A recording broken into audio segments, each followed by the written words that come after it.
Boa noite, igreja, a paz do Senhor, amém? Eu já falei alto para ouvir, senão é perigoso o pessoal não responder, né? Tem que ficar pedindo de novo. Já falei um pouquinho mais alto aqui para chamar a igreja, esse amém gostoso.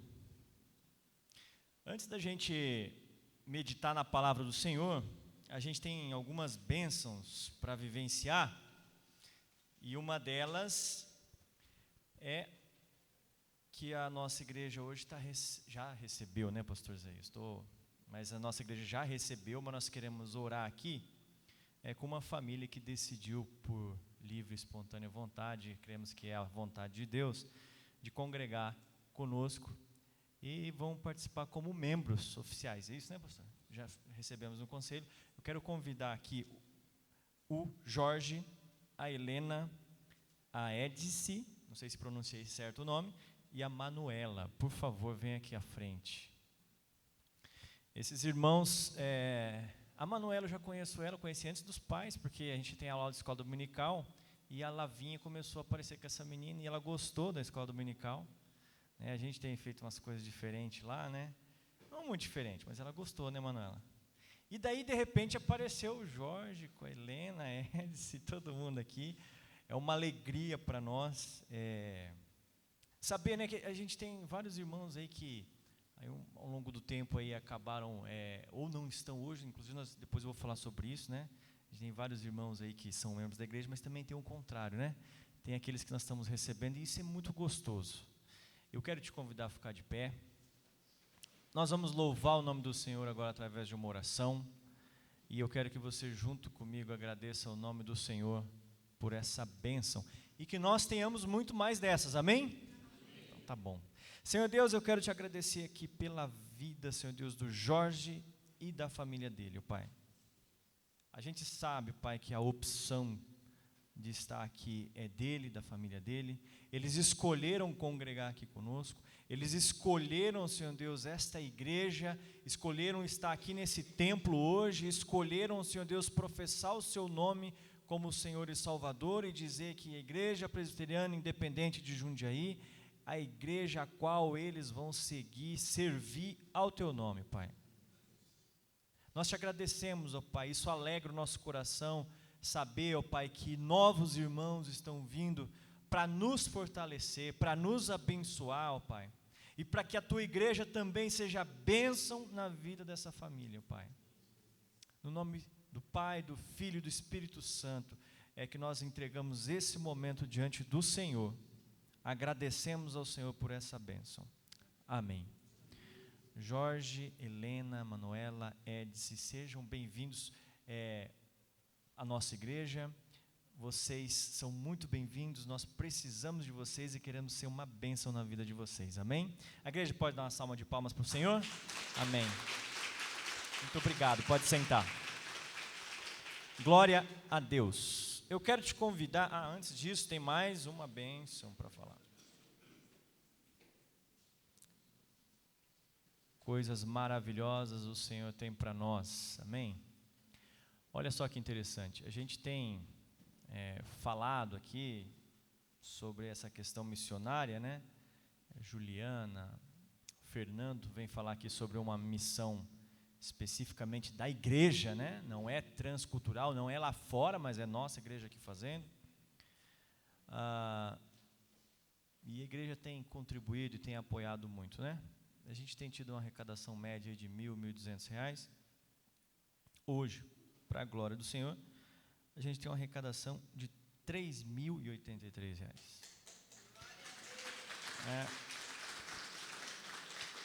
Eu fico imaginando quando essa igreja estiver com os bancos tudo cheio, quando eles vão arrecadar, pastor Isaías. Fico até assim, emocionado, né? Porque assim, Deus tem tocado o coração de pessoas, né, para a visão missionária. E às vezes a gente trabalha. Eu acho que você já vivenciou isso dentro da igreja, né? Você trabalha, e às vezes parece que não tem muito resultados, frutos, né?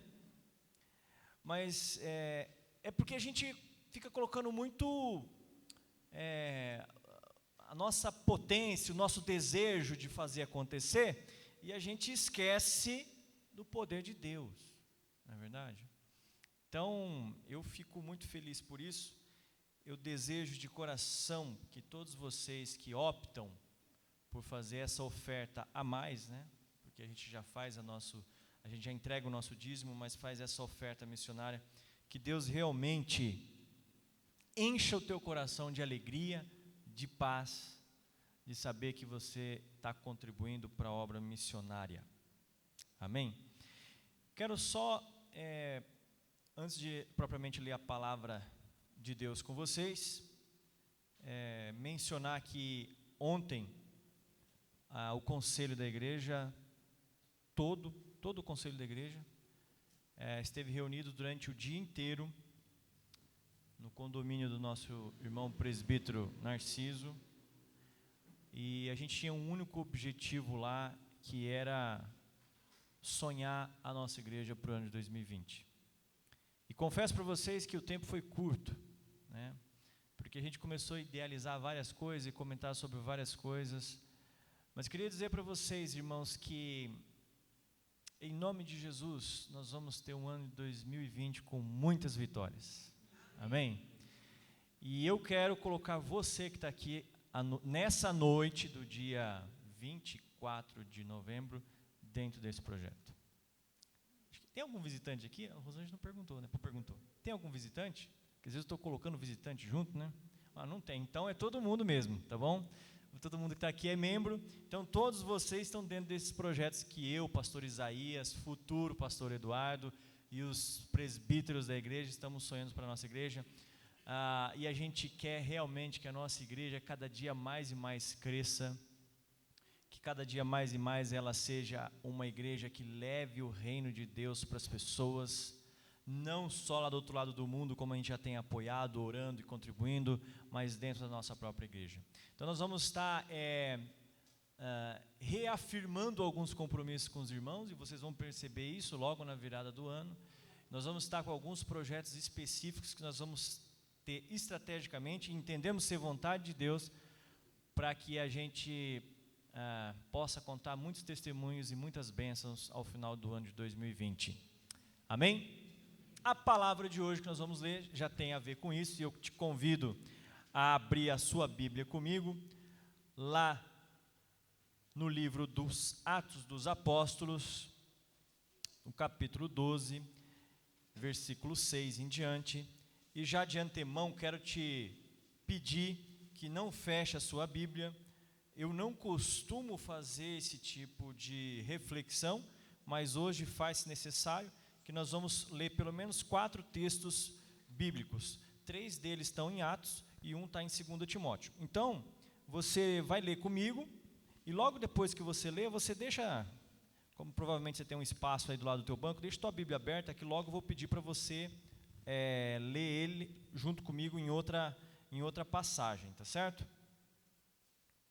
Nós vamos estar falando um pouco sobre, o nosso tema é hoje falar sobre igreja mesmo. Nossa, Mateus, mas que tema abrangente. Não, nós vamos falar sobre igreja, e eu coloquei um título aqui, talvez um tanto quanto difícil de entender só com a pergunta, porque ele é uma pergunta, mas no final você vai entender, e o título da reflexão nossa dessa noite é: com quem você pode contar? Uma pergunta, tá certo? Com quem você pode contar? Amém? Atos capítulo 12, versículo 6. Acompanhe comigo essa passagem.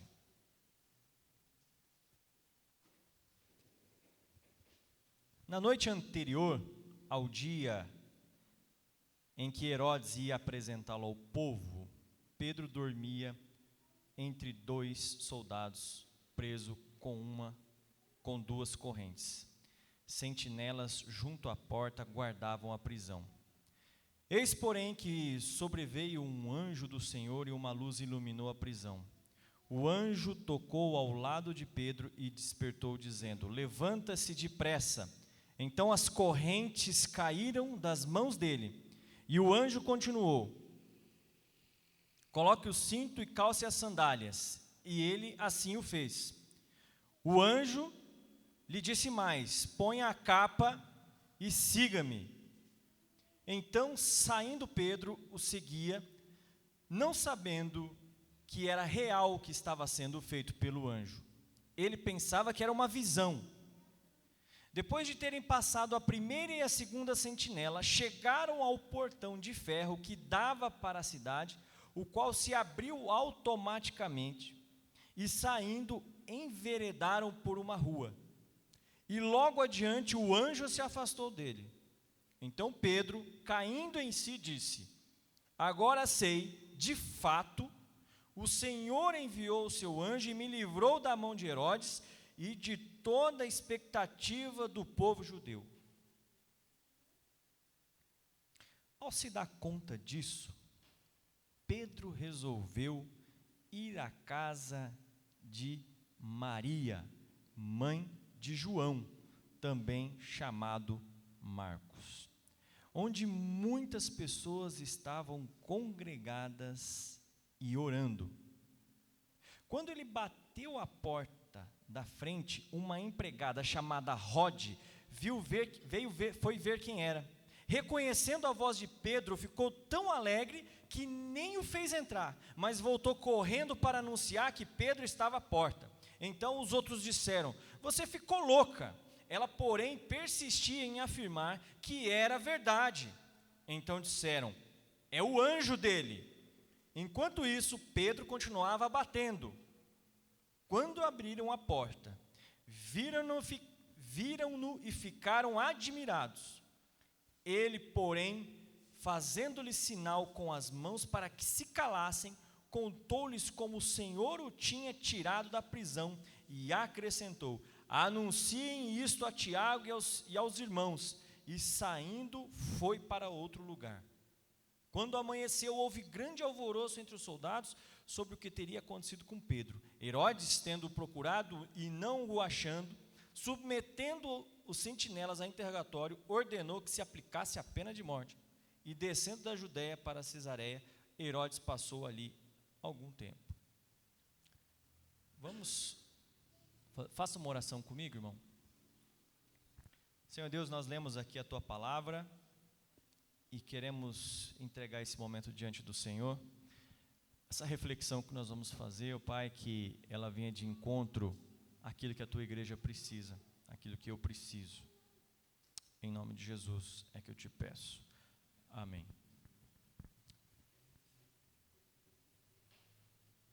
Eu não quero aqui enfatizar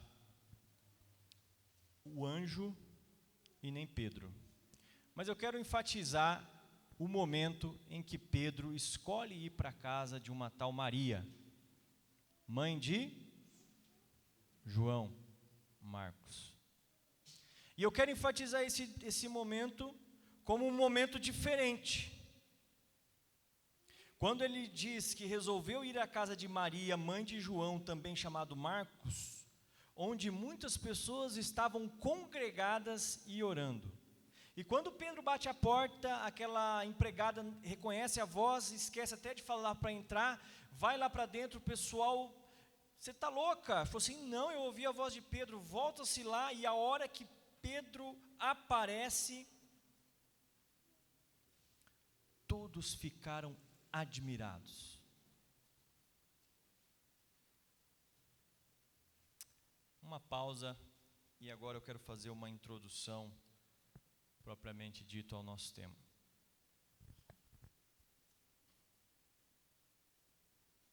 Talvez você vai concordar comigo que é nos momentos de silêncio, de solidão, de calma, de reflexão, que nós temos os melhores momentos de inspiração.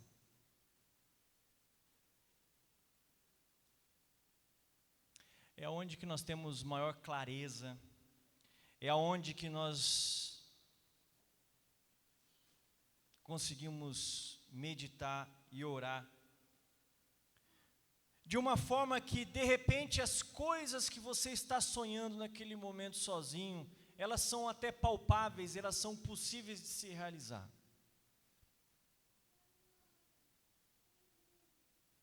É onde que o foco fica mais claro. Eu, particularmente, nas minhas reflexões que venho trazer para vocês, eu gosto muito de ficar quieto. E a Juliana sabe disso, que esses momentos eu preciso ficar quieto. Se eu vou escrever alguma coisa, alguma carta, alguma coisa para alguém, eu preciso fazer isso sozinho. Porque para mim é esse momento de oração, de pensar, de meditar,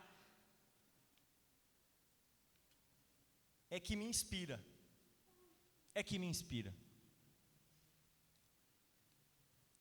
E daí eu tenho que fazer aqui uma pergunta, e por que tem que ser esse momento? Isso é uma regra? Não, mas eu estou falando sobre mim e estou falando sobre a constatação. Mas por que precisa ser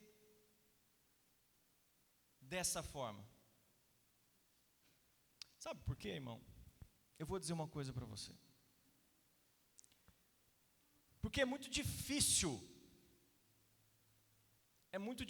você se motivar, é muito difícil você sonhar, é muito difícil você se inspirar diante das mazelas da vida. Vou usar meu exemplo. Como me inspirar durante um dia de trabalho com o meu chefe me ligando, me perguntando e me cobrando? Como é difícil a gente colocar as nossas forças reais nesses objetivos que nós temos como vida real, com os afazeres rotineiros, com conta para pagar, com os filhos para educar, com a igreja para congregar, com as doutrinas para seguir, as ofensas para esquecer.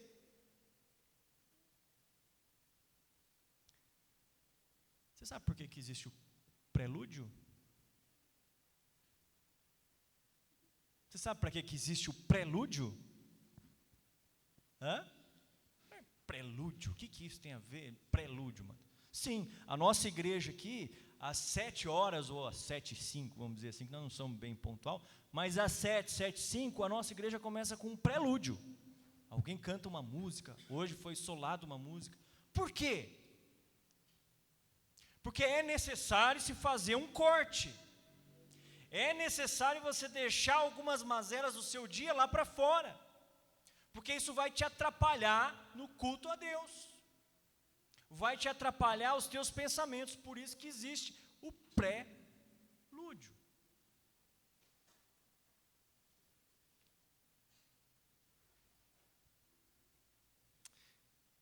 E como que é gostoso começar um sonho, não é verdade? Talvez você já sonhou aí com a família, você já sonhou com o filho, você já sonhou com a casa, você já sonhou com uma viagem, você já sonhou com o teu crescimento profissional, você já sonhou com a salvação da sua família, você já sonhou em ser um missionário, você já sonhou em ser um pastor, uma pastora, você já teve vários e vários objetivos, e como é gostoso tê-los. E é dentro desse contexto que eu queria inserir aqui esse jovem chamado Marcos. Porque é esse momento que eles estão vivendo. É esse o momento que você vai enxergar aqui dentro da casa dele, dentro da casa da mãe dele, aonde que Pedro chega depois de ter um momento de milagre, de uma coisa metafísica, impossível aos olhos humanos, um anjo guiando e abrindo as celas e ele saindo, e Pedro batendo a porta, e eles admirados, começando a adorar o Senhor, engrandecer o nome do Senhor, e Pedro fala, fica quieto, porque está complicado o negócio, estão vindo atrás de mim. Mas é dentro desse contexto que a gente encontra um Marcos vivenciando na prática a grande obra do começo da igreja. Não é a de 2000 anos, não é a de IPI de Jundiaí, é a do começo da igreja literalmente. E ele e a mãe dele deram a casa dele para que as pessoas fossem até lá congregar e orar mediante uma perseguição do Império Romano. Talvez bem mais forte do que a que o Vladimir participa hoje lá No Oriente, porque aqui não tinha muita lei, não. A lei é pode matar mesmo. Lá, com todo o respeito, ele ainda vai para a delegacia. Agora ele vai ser julgado. A pena é multa ou 6 meses de prisão. Aqui não, a decisão é do soldado ali que está na frente, mata, porque é cristão, perseguir, vamos perseguir. Essa é a realidade da igreja. Mas existe um sonho aqui em Marcos. Existe uma grandeza aqui.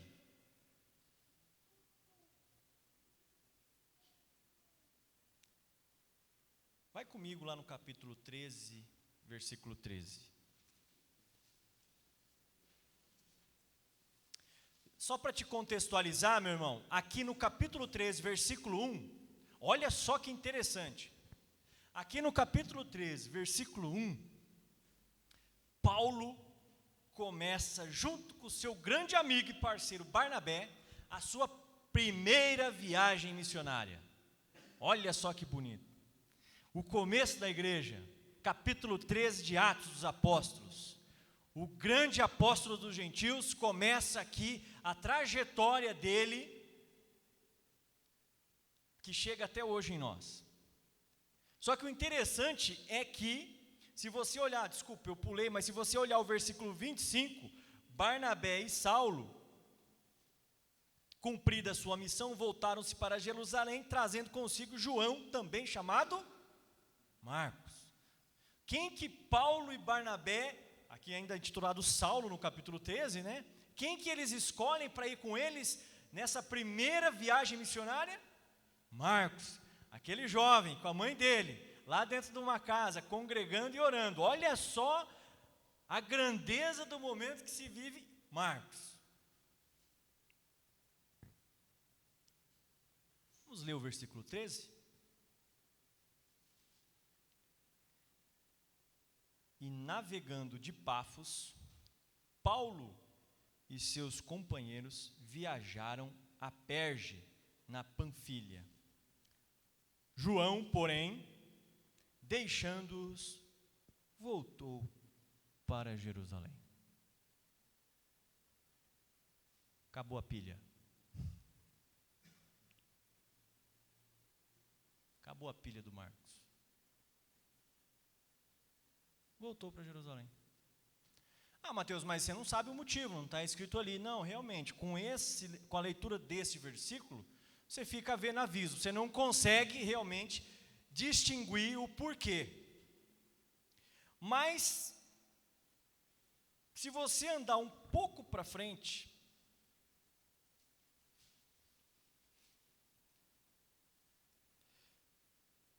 no capítulo 15, versículo 36, você vai entender um pouquinho do que aconteceu nesse dia aqui que Marcos voltou embora. Vamos ler aqui só do versículo 36 ao 40. Aqui nós já estamos na segunda viagem missionária, tá certo? Então aqui no finalzinho do capítulo 15, o apóstolo Paulo, junto com o seu parceiro Barnabé, se preparam para partir para a segunda viagem missionária.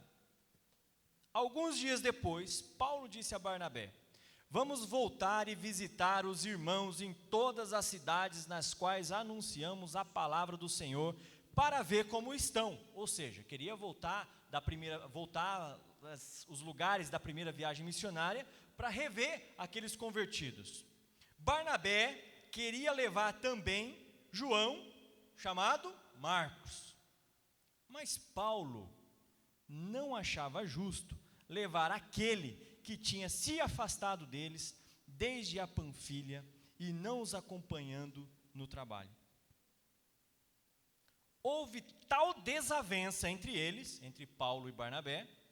Olha só, a briga não é de hoje, né? Discussão de conselho, mais ou menos isso, né? Houve tal desavença entre eles que vieram a separar-se. Então Barnabé, levando consigo Marcos, ou seja, o Paulo não queria o Marcos, né? não quero você. Navegou para Chipre, mas Paulo, tendo escolhido Silas, partiu encomendado pelos irmãos à graça do Senhor e passou pela Síria e Sicília, fortalecendo as igrejas.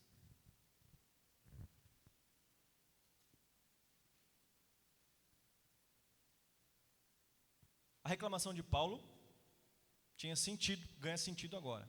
Se afastou deles, não quis continuar. Não vou com vocês, vou voltar para minha casa. Mas e aquele Marcos daquela oração, daquele dia que estava lá entusiasmado, orando, junto com aquelas outras pessoas da congregação, que viu o apóstolo Pedro, que queria fazer, que falou, eu vou junto com você. Paulo, cadê esse jovem? E aqui eu quero meditar um pouco sobre duas coisas que eu enxergo em Marcos. Marcos, filho de Maria, chamado por Barnabé e Saulo para a primeira viagem missionária.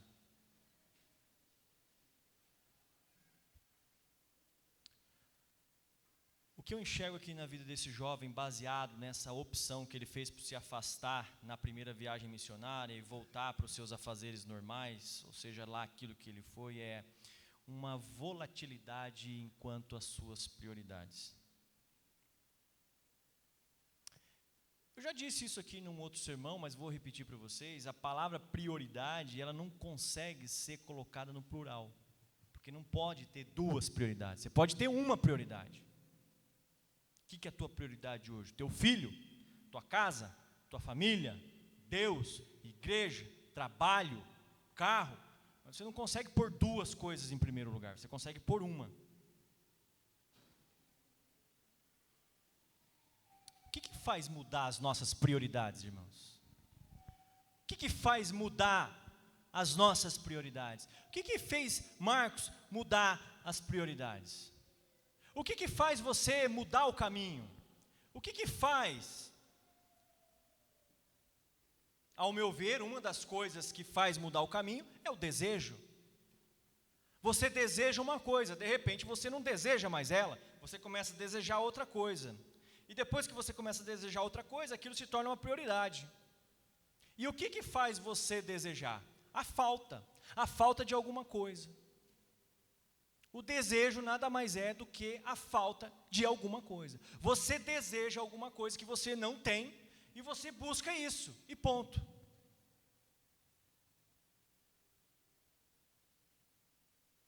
Uma outra coisa que eu vejo no Marcos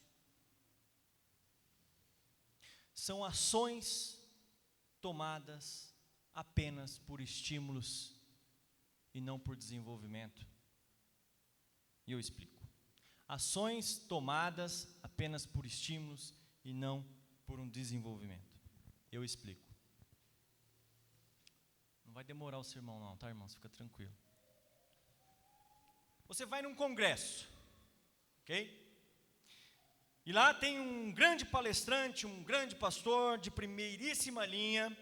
É um cara aclamado, que todo mundo sabe que dificilmente vai sair de lá sem alguma coisa nova, sem alguma coisa revigorante para a sua vida. E tudo aquilo que ele fala é para você mesmo, você dá de cara com aquilo, e aquele homem ou aquela mulher que fala muito bem, que tem uma ótima eloquência, ela traz e fala justamente as coisas que você precisava ouvir. E de repente aquelas palavras que essa pessoa fala para você, ela se torna um refrigério, ela se torna uma paz, ela se torna algo gostoso, prazeroso para você. E você sai dali com aquele sentimento de que você pode fazer mais da sua vida, que você pode ser um pouco mais, que você pode dar um passo além, que a tua vida não é só isso, que você pode perdoar, que você pode se sacrificar mais, que você pode ser uma grande pessoa. E você chora e fala, Deus falou comigo. E você volta para a tua casa aquele domingo à noite contente com aquilo. E realmente aquilo é muito gostoso. Você já deve ter vivenciado isso. Talvez você tomou a sua decisão por Cristo num momento desse. E isso é muito bom. Isso é muito bom. Isso revigora, isso faz você se fortalecer. E vem a segunda-feira, e você vai trabalhar. E você vai trabalhar com essa palavra dessa pessoa na sua cabeça. E de repente você vai encontrar com o teu chefe, você vai encontrar com os teus funcionários, você vai encontrar com as pessoas do seu trabalho, e você vai começar a se deparar com um dia muito complicado, um chefe cobrando, perguntando, relatório, você não conseguiu, você não fez, você deixou de fazer, o que está acontecendo com você? Mas você está com aquela palavra forte na sua cabeça, que você vai vencer. Mas passa o dia e você volta para casa, e daí você na volta para casa, você lembra que você tem contas a pagar, que você vai ter que pagar água, telefone, cartão de crédito, e de repente o meu 13º ficou aqui. Puxa vida, mas tudo bem, aquele homem falou que eu vou ser melhor, eu vou vencer. E você chega em casa cansado, e de repente você percebe que você tem a casa inteira para arrumar. E que tua roupa não está passada, e que teus filhos estão chorando, e que teu esposo está te esperando, a tua esposa está te esperando, com algum problema para ser resolvido. E de repente aquela segunda-feira você olha e lembra do domingo, e fala, mas eu queria estar no domingo, e agora eu estou nessa segunda-feira, e isso está complicado, e daí depois que você conseguiu resolver tudo, você começa a respirar um pouco, e daí você fala, mas está na hora de dormir, porque amanhã eu tenho que acordar cedo. Eu preciso dormir, eu não posso pensar nisso agora. Porque amanhã eu tenho que acordar às 5h30, 6 horas, porque eu tenho que fazer determinadas coisas.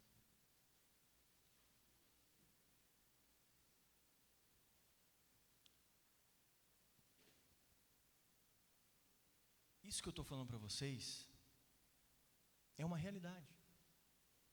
É uma realidade. Eu não estou, de forma nenhuma aqui, criticando isso. Mas eu estou dizendo para vocês, igreja, que isso muitas vezes não é o suficiente. Porque as mazelas da nossa vida muitas vezes não permitem a gente sonhar. E aqui está a grande diferença para as pessoas que conseguem vencer a rotina e ser diferentes no seu dia. Que ela não é focada apenas nos estímulos. Ela é focada no desenvolvimento. E desenvolvimento dentro do cristianismo é discipulado. Desenvolvimento dentro do cristianismo não é apenas do culto à noite. Talvez seja do pequeno grupo, talvez seja da equipe aliança, talvez seja de missões, talvez seja ir lá trabalhar com as prostitutas, talvez seja ir dar comida para os pobres, talvez seja olhar para o seu vizinho, mas desenvolvimento é você ter um líder espiritual que te direciona para algum lugar, que te fortalece no dia a dia, e não uma vez por ano num congresso. Talvez o que tenha faltado para o Marcos, o que o Paulo teve, foi isso. Estímulo, estímulo, estímulo, mas não estava preparado para ir. Porque Paulo, para quem não sabe, ele não se intitulou apóstolo e saiu que nem louco pregando, não. Ele até fez isso, mas durante um determinado momento em perseguição, o que ele fez? O que Barnabé fez com ele? Barnabé era muito bom, gente. Eu não sei por que eles brigaram. Eu não sei por que brigaram. Porque Barnabé era o cara. O que Barnabé fez com Saulo? Vai para Tarso. Estudiosos dizem que aproximadamente, não é uma regra, não é definitivo, mas aproximadamente Saulo ficou 10 anos em Tarso, antes de voltar e começar a fazer a primeira viagem missionária dele. Mas quem que é esse Marcos então, Mateus? Quem é esse cara? Que vantagem que tem tudo isso? Eu queria frisar aqui para vocês que Marcos, sim, era uma pessoa muito usada por Deus. E diante disso eu quero ler o último texto. Deixa eu ver, minha Bíblia é muito grande, não está aberto aqui. 2 Timóteo, capítulo 4, versículo 9 a 18.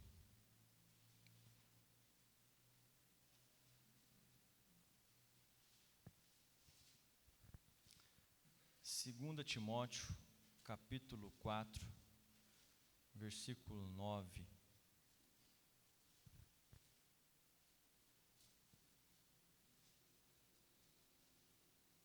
ao 18. Amém?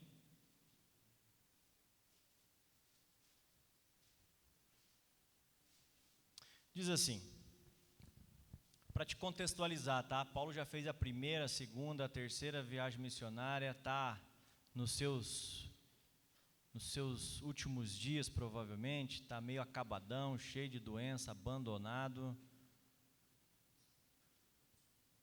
Teologia da prosperidade aqui não cabe, é um zero à esquerda a teologia da prosperidade aqui. E ele redigindo uma carta ao seu pupilo, seu discípulo Timóteo, diz essas coisas que eu vou ler para vocês aqui.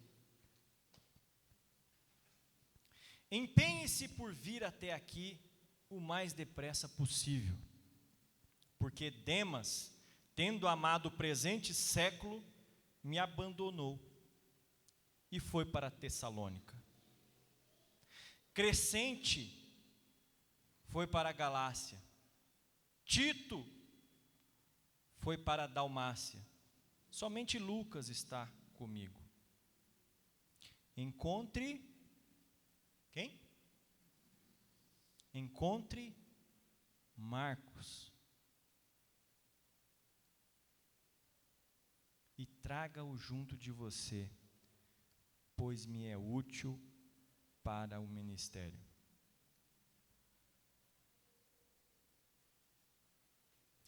Encontre Marcos e traga-o junto com você, pois me é útil para o ministério.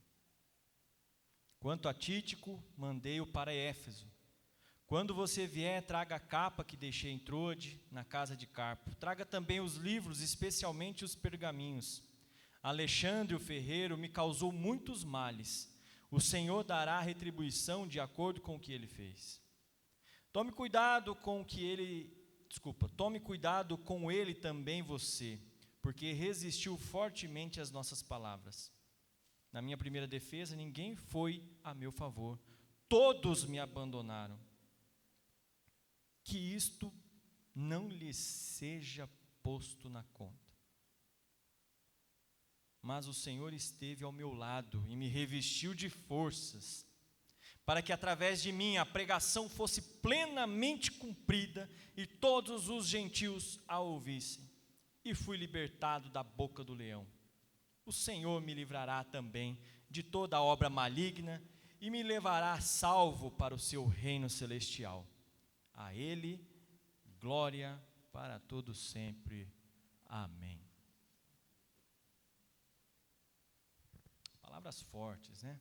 Palavras fortes a de Paulo.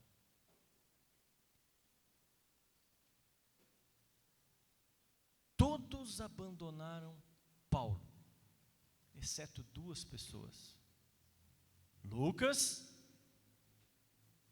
e aquele que ele pede para trazer junto, Marcos. Quem é esse Marcos? Quem é esse jovem impulsivo, entusiasta, movido a estímulos, que vai e volta, abandona e volta, mas que no final é aquela pessoa que nunca se imaginou que estaria do lado de Paulo? Ele continuou o ministério, com as indas e vindas dele.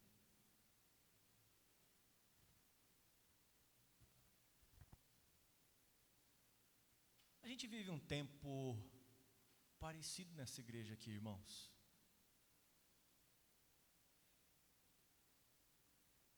A gente vive um tempo parecido com isso. A gente tem muitas indas e vindas.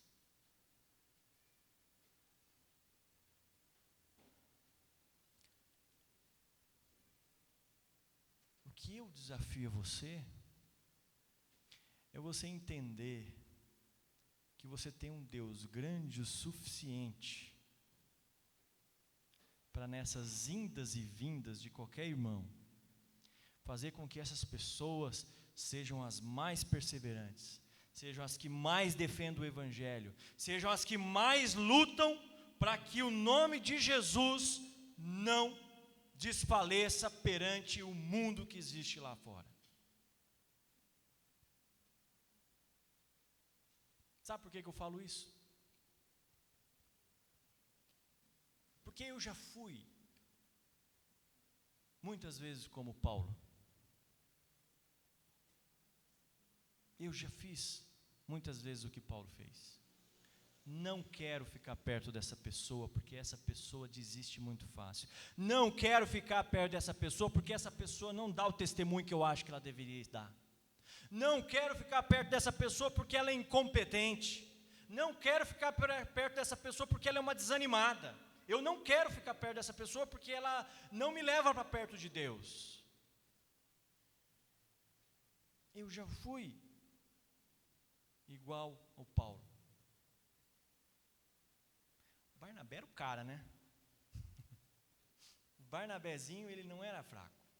Todo mundo fala de Paulo, de Paulo, de Paulo. Você sabe quem salvou a vida de Paulo, quando o pessoal começou a perseguir ele? Porque os apóstolos de Jesus Cristo não queriam Paulo perto, sabia? Quando Saulo queria chegar perto deles, eles falaram, vai para lá, vai saber se você está só me enganando e vai querer me matar. Ninguém queria. Aí apareceu o Barnabé, vem cá, Saulo, vou te levar para conversar com os caras.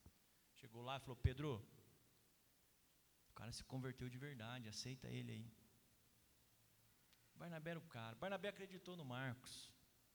Marcos foi, você quer ir de novo, Marcos? Vamos lá fazer a obra do Senhor de novo. Deixa o Paulo lá, ele está nervosinho, depois ele vai se arrepender, você vai ver, porque eu acredito em você.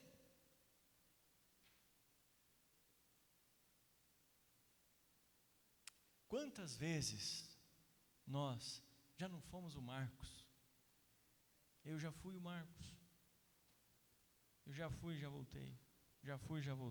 Não estou falando de ser pastor ou não, tá? Estou falando de pessoa como aquele que busca a verdade do Senhor.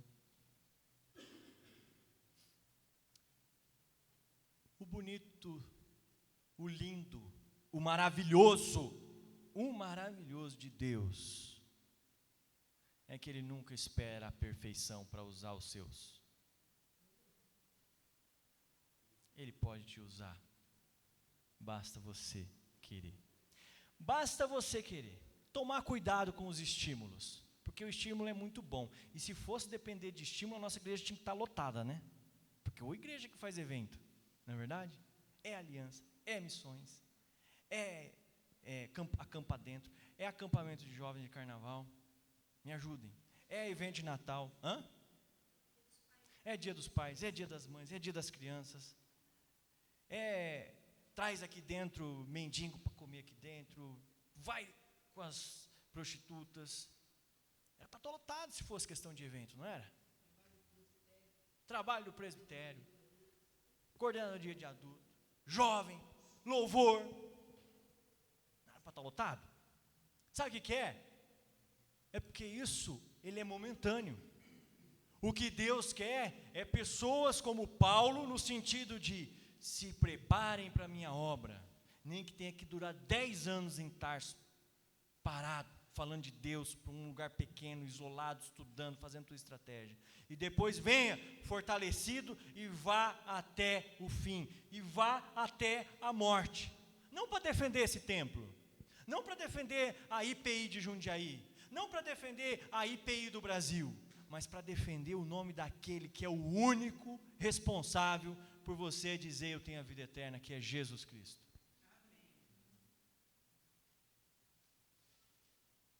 Quero desafiar você. Deus não trouxe você aqui à toa, meu irmão. Deus não trouxe você aqui à toa. Deus quer usar você.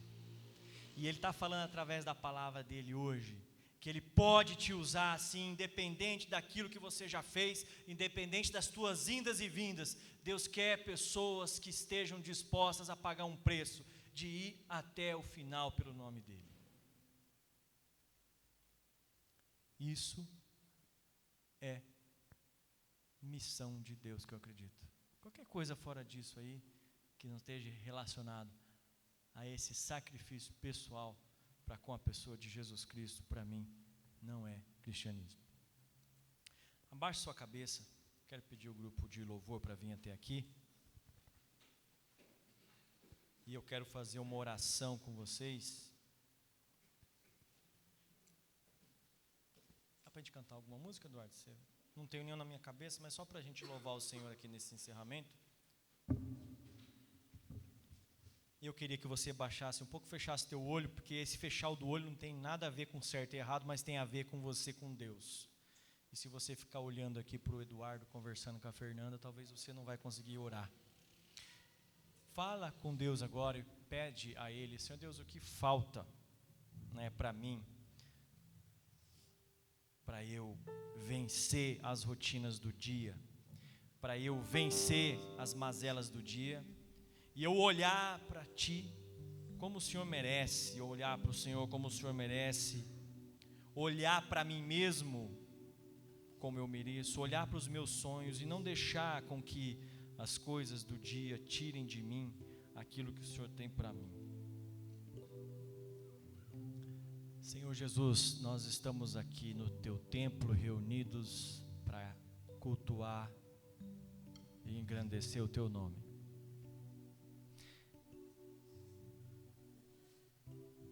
E a Tua palavra é bem clara, Senhor Deus, quando ela diz que nós podemos sempre nos voltar,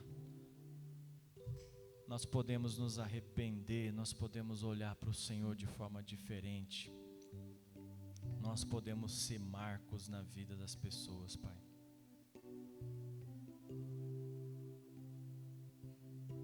Que se essa reflexão, Pai, tocou o coração de alguém aqui, que o Senhor trabalhe isso no coração dela durante essa semana. Que o Senhor tem falado, Pai, para essas pessoas aqui, que o lugar delas é aqui dentro dessa igreja. Que cada dia mais e mais elas se sintam comprometidas com o reino de Deus. Que cada dia mais e mais cada pessoa aqui, ó Pai, coloque Jesus Cristo em primeiro lugar. E que a implantação do Seu reino seja feita pela Tua igreja que está aqui sentada nesse momento, Pai. Em nome de Jesus, não nos deixe, Pai, cair na tentação do julgamento. Não nos deixe, Pai, como igreja, cair na tentação do julgamento, Deus, de achar que determinadas pessoas não servem, que determinadas pessoas não têm capacidade, que determinadas pessoas, ó Pai, estão desanimadas e esse desânimo não faz com que ela não possa te servir, ó Pai. Porque nós sabemos que o Teu Espírito Santo é muito maior do que tudo isso. O Senhor pode tocar o coração de cada um e fazer com que essas pessoas voltem para Ti novamente, Pai. Voltem para os Teus pés, voltem para a Tua adoração, voltem, Senhor Deus, para a implantação do Teu reino. Venha falar com a Tua igreja, ó Pai. Não nos deixe, Senhor Deus, quietos, ó Pai. Nos incomode, nos mostre, ó Pai. Nos mostre qual é o caminho que nós devemos trilhar, Pai. Em nome de Jesus.